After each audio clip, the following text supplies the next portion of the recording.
পাহাড়ি জনগোষ্ঠীর ঐতিহ্যবাহী উৎসবের বৈশাখের এই মুহূর্তের খবর জানাতে আমাদের সাথে খাগড়াছড়ি থেকে যুক্ত হচ্ছেন সহকর্মী রূপায়ণ তালুকদার।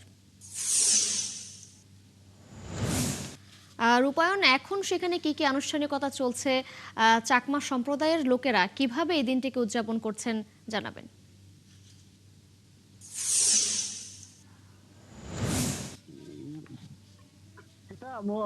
সকাল থেকে যেটি বলছিলাম, মূলত আজকে চাকমা সম্প্রদায়ের মধ্য দিয়ে পাহাড়ে বৈশাখী উৎসব শুরু হয়েছে। অর্থাৎ আজকের এই দিনে চাকমা সম্প্রদায় নদীর তীরে ফুল দিয়ে গঙ্গা মায়ের উদ্দেশ্যে প্রার্থনা করেন। তারা মূলত যে পুরাতন বছর দুঃখ ক্লানি মুছে দেওয়ার জন্য এবং নতুন বছরটা যাতে তাদের সুখে শান্তিতে কেটে যায়। এখন এই মুহূর্তে আমি দাঁড়িয়ে আছি খাগড়াছড়ি এখনো চেঙ্গি নদীর পাড়ে। এখানে সকাল থেকে অনেক লোকজন ছিল, অর্থাৎ সকাল 7টার পর থেকে অনেক এখানে লোকের সমাগম হয়েছিল। বিভিন্ন বয়সী নারী পুরুষ এখানে তারা প্রার্থনা করেছিলেন তাদের যেন নতুন বছরটা সুখে শান্তিতে কেটে যায়। আর আমি এই মুহূর্তে একটু একজনের সাথে কথা বলতে চাই, মূলত ফুল বিজুতা নিয়ে তিনি বলবেন, অর্থাৎ ফুল বিজু মূলমাত্রা, অর্থাৎ ফুল বিজু নিয়ে তিনি বলবেন যে আচ্ছা এই যে ফুল বিজু মূল ফুল বিজুটা কি একটু বলবেন। ধন্যবাদ।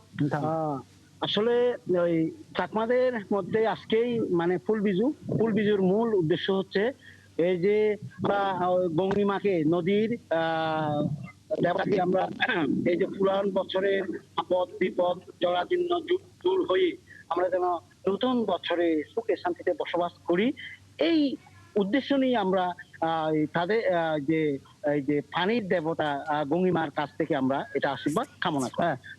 আপনি যেমন শুনছিলেন, এই যে মূলত চাকমাদের যে তারা গঙ্গা মায়ের উদ্দেশ্যে যে পূজা করেন, প্রার্থনা করেন তারা যাতে। আর হচ্ছে কালকে চাকমাদের মূল বিজুটা হচ্ছে যে যেটা অতিথি আপ্যায়ন করেন। আর এই মূল বিজুর মূল আকর্ষণ থাকে হচ্ছে পাঁচজন তরকারি, অর্থাৎ পাঁচজনটা হচ্ছে কমপক্ষে 32 ধরনের সবজি দিয়ে তারা রান্না করেন। এবং